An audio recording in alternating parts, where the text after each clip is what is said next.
Suatu ketika Siti Fatimah bertanya kepada Rasulullah, "Siapakah perempuan yang kelak pertama kali masuk surga?" Rasulullah menjawab, "Dia adalah seorang wanita yang bernama Muti'ah." Siti Fatimah terkejut, ternyata bukan dirinya seperti yang dibayangkannya. Mengapa justru orang lain, padahal beliau sendiri adalah putri daripada Rasulullah sendiri. Maka timbullah keinginan Fatimah untuk mengetahui siapakah gerangan perempuan itu dan apakah yang telah diperbuatnya hingga dia mendapat kehormatan yang begitu tinggi.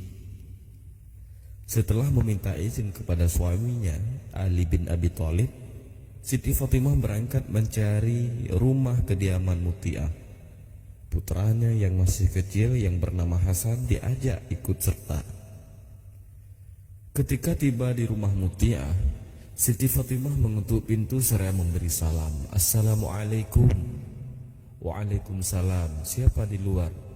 Terdengar jawaban yang lemah lembut dari dalam rumah, suaranya cerah dan merdu. "Saya Fatimah, putri Rasulullah," sahut Fatimah kembali. "Alhamdulillah, alangkah bahagia saya hari ini, wahai Fatimah, putri Rasulullah, sudi berkunjung ke gubuk saya ini." Terdengar kembali jawaban dari dalam rumah itu. Suara itu terdengar ceria dan semakin mendekat ke pintu. "Sendirian Fatimah?" tanya seorang perempuan yang sebaya dengan Fatimah, yaitu Muti'ah, seraya membukakan pintu. "Aku ditemani Hasan," jawab Fatimah. "Aduh, maaf ya Fatimah," kata Muti'ah. Suaranya terdengar menyesal. "Saya belum mendapat izin dari suami saya untuk menerima tamu laki-laki." "Tapi Hasan kan masih kecil," jelas Fatimah. "Meskipun kecil, Hasan adalah seorang laki-laki. Besok saja Anda datang lagi ya. Saya akan meminta izin dulu kepada suami saya," kata Muti'ah dengan nada menyesalnya. Fatimah pun pamit dan kembali pulang. Besoknya Fatimah datang lagi ke kediaman rumah Muti'ah itu. Kali ini beliau ditemani oleh Hasan dan Husain. Bertiga mereka mendatangi rumah Muti'ah itu.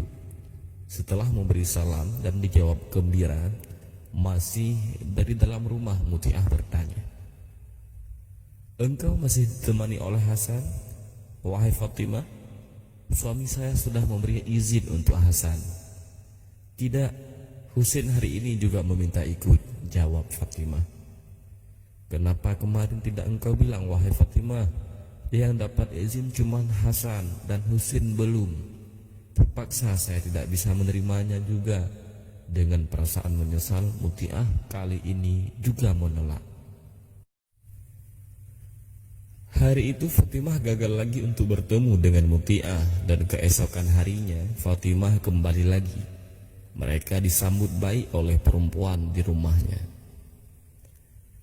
Keadaan rumah Muti'ah sangat sederhana, tak ada satupun perabot mewah yang menghiasi rumah itu.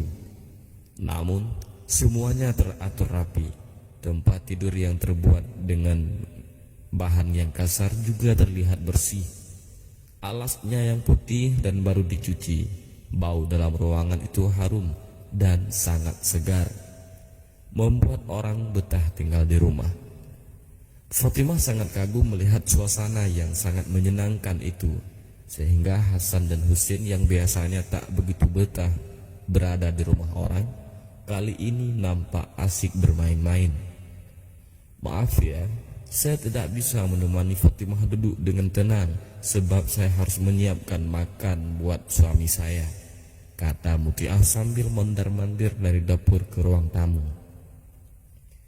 Mendekati siang hari, masakan itu sudah siap semuanya, kemudian ditaruh di atas nampan. Muti'ah mengambil cambuk yang juga ditaruh di atas nampan itu. "Suamimu bekerja di mana?" tanya Fatimah.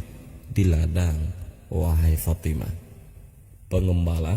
"Bukan, bercocok tanam," jawab Muti'ah lagi. "Tapi mengapa kau bawakan cambuk?" "Oh, itu," sahut Muti'ah dengan tersenyum.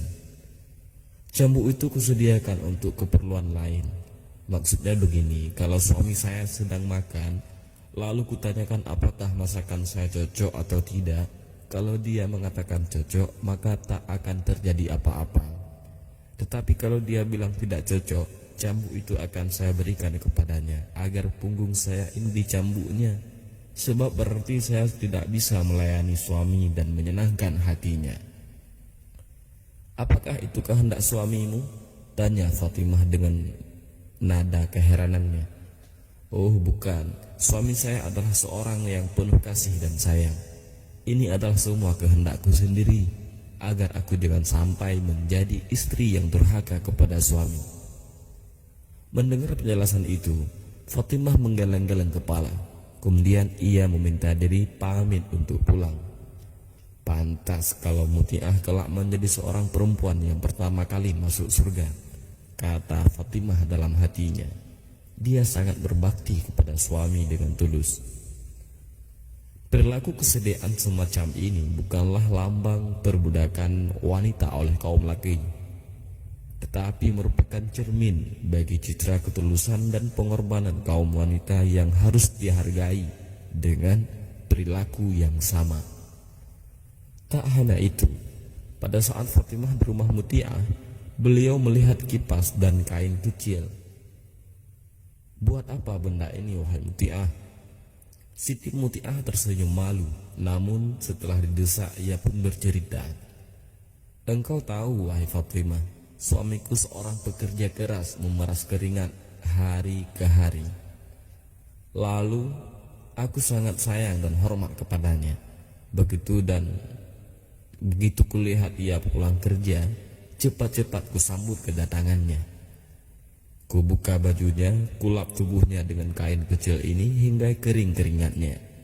Ia pun berbaring di tempat tidur melepas lelah.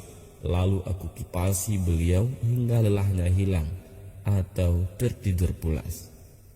Sungguh mulia Siti Muti'ah ini, wanita yang taat kepada suaminya, maka tidaklah salah jika dia wanita pertama yang masuk surga. Wallahu a'lam bishawab.